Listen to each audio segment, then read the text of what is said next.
Hey, I'm Rick Richard, the How to Handyman, and in this episode, we're going to look at weapons. Guns in particular, and they were invented way back, 1801 or 1802 when they're heading back from Boston to what is modern day Los Angeles, and the one guy was like, it's tough to bring down a moose with this knife. Anyways, let's take a look. That's not a real true story. Don't tell your kids that, or else basically you'll be calling Rick Dick saying he gave us the wrong history lesson. We got a plethora of weapons here on the table. And I'm going to do an overview here just by using my hands in this motion. So we're ready for the apocalypse.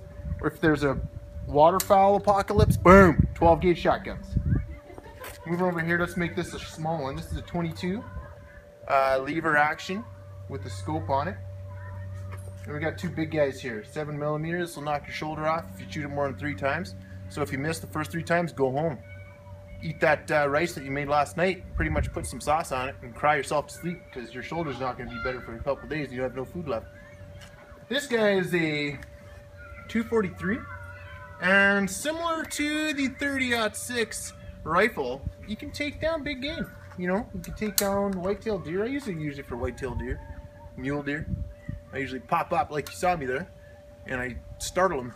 Usually when they get startled, they just kind of just freeze like this, except they don't put their hands up. They just look at you like that and shoot their face off, quick.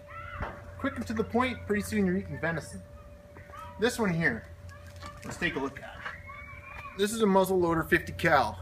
And this thing, along with the 7mm, is something that will, say, a blue whale grew some legs like it did back 70 to 89 million years ago and walked up on land. Bam! Get back down. Now you're food.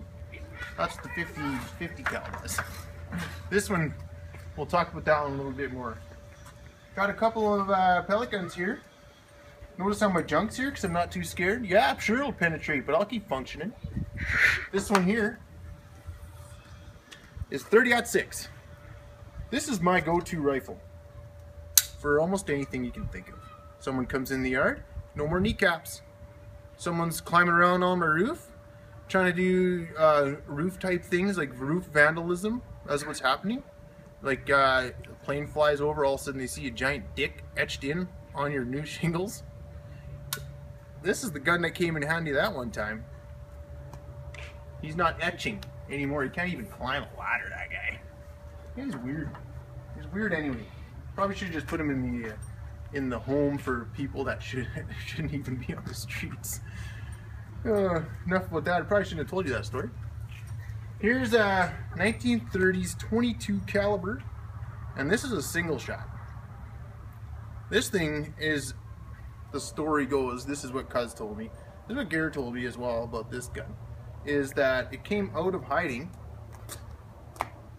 and showed up on his front porch, and apparently it had a little bit of a story to do with one of the former prime ministers of Canada and why he limps to this day.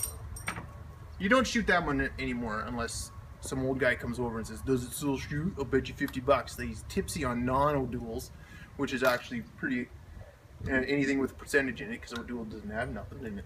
That's what I drink, especially around guns. You got a few more 22s here. This one's the newest of them. And this is a side loader. Put a whole bunch of rounds in here. And I would say if you're going to be hanging out the side of a truck with your buddies and you're drinking and driving around the field, this is the one I would choose. Here's a real true story. I was riding a 4-wheeler. I was the one driving. The guy behind me sees a coyote, and he starts shooting on a semi-auto. Boop, boop, boop, boop, boop, boop, boop. You know this little nub in my hat? Shot it right off. That's how close to death I was. So I don't really bring that guy around anymore, ever since he climbed on my roof. So let's look at this. This one's called the Behind the Seat 22. It's sturdy. Basically a chunk of wood that someone put a barrel on. You could, if you ran out of bullets, which is pretty quick with these things, plus you'll probably miss, you just use it as a club.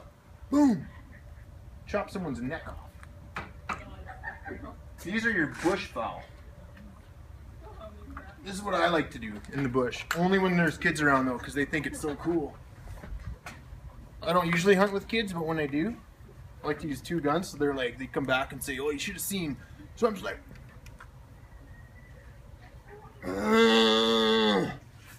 don't hit many birds, but boy, oh boy, do they make cartoons about me later on. And it's not due to my insecurities.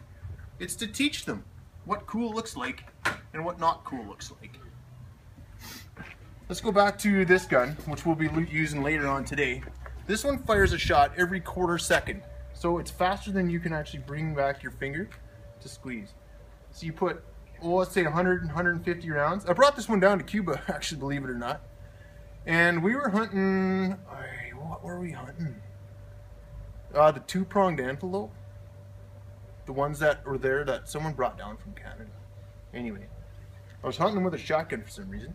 And I'm just like, and actually my record for these is 90 shots in a minute.